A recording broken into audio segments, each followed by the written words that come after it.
Hello, Radhe Radhe. Welcome back to my channel. আবারও একটা video তোমাদের জন্য নতুনভাবে নিয়ে চলে এসেছি। আশা করছি সবাই ভালো আছো, আমিও অনেক ভালো আছি। তো চলো ভিডিওটা স্টার্ট করা যাক। তো ওই যে বিকেলবেলাতে আমি এখানে দুধের শটটা আলাদা করে নিচ্ছিলাম, কারণ কি আমার খুব চা খেতে ইচ্ছে করছিল, তাই চাটাও করে নিচ্ছিলাম। তো চলো একসাথে ভিডিওটা দেখি আর এনজয় করি। আশা করছি তোমরা সবাই লাস্ট অবধি দেখবে আর কিছুটা হলেও ভালো লাগবে। কিছু কিছু মানুষ আছে যারা তোমার পিছনে কিছুই করতে পারবে না, কিন্তু কাটে কিন্তু কিছু করতে পারবেই, এটা কিন্তু তাদের মানে স্বভাবে লেখা থাকে। তেমনই ইদানিং আমি কিছু কথা শুনতে পাচ্ছি। তো যাই হোক, ওটা পরে বলছি। এই যে চাটা আমি করেও নিলাম, চাটা খেয়েও নিলাম, খুব সুন্দর লেগেছিল চাটা।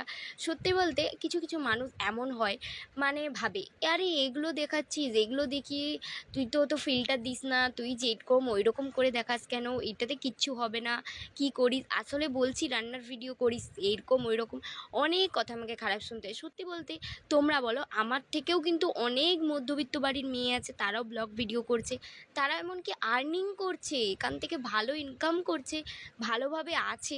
তো আমি কেন দেখাতে পারবো না? ভগবান যেটা আমাকে দিয়েছে আমি সেটা দেখিয়েই করি না। আমার কাছে শুধু ইচ্ছা শক্তি এটা থাকলেই হবে। আচ্ছা, তোমাদেরকে সামথিং দুটো কথা বলছি, ঠিক আছে? বুঝতে পারলে পারবে, না পারলে আরও ভালো।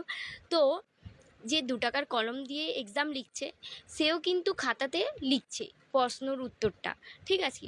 আর যে 5 টাকার কলম দিয়ে লিখছে, সেও কিন্তু খাতাতেই প্রশ্নের উত্তরটা লিখছে।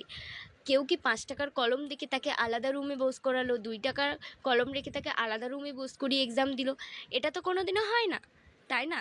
তেমনই আমার কাছে ইচ্ছা শক্তি আছে, এটাই বড় কথা।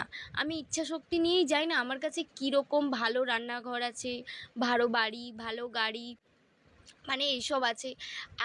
আরও অনেক ভিডিও যারা দেখবে, যারা বড় হয়েছে বা বড় বড় ইউটিউবার বলো, বা বড় বড় হচ্ছে যে মানে হোম কুক, বা যারা মানে ডেলি ব্লগ শ্যুট করে, যারা আর কি বিয়ে হওয়া, তো তাদেরকে দেখবে, তাদেরও কিন্তু আগে এর থেকেও অনেক খারাপ পরিস্থিতি ছিল।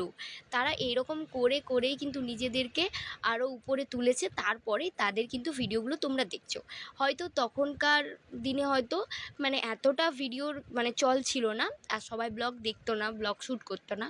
কিন্তু ছোটোবেলা থেকেই আমি ওটা দেখে এসেছি, তাই আমারও মনের মধ্যে ইচ্ছা ছিল যে আমি একটা হব। তো আমি এটাই ভিডিও করছি না। আমি আমি বলতে চাই না কারণ আমি, কিন্তু কিছু কিছু মানুষ ডাইরেক্ট বলে না, ইনডাইরেক্ট বলে। আর আমি না এই ইনডাইরেক্টগুলো একটু বেশি বুঝে যাই। যাই হোক, এই যে ডিমের ঝোলের জন্য আলুগুলো আমি এখানে ভেজে নিচ্ছিলাম। তোমরা বলো তো একটা কথা, মানে ইচ্ছা শক্তি আগে না মানুষের লোকের কথা আগে? আমার কাছে অবভিয়াসলি ইচ্ছা শক্তি আগে। মানুষ কি বললো না বললো আমার তাতে কোনো ম্যাটার করে না। সত্যি বলতে আমার কাছের মানুষরাও এখনও পর্যন্ত জানে না যে আমি ভিডিও করি বা কোনো কিছু।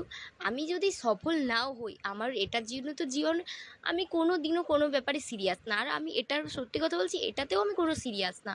আমি মানে সপ্তাহে 1-2 ভিডিও দিই, তাও দিই কিনা সন্দেহ। আমার ইচ্ছা ভালো লাগলে দিই, না লাগলে দিই না।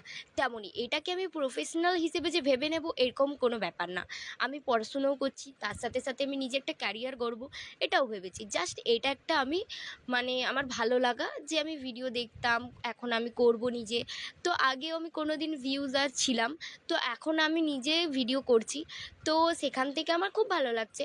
কেউ দেখলেও ভালো, আবার কেউ না দেখলেও ভালো, কিন্তু আমার মনের কাছ থেকে।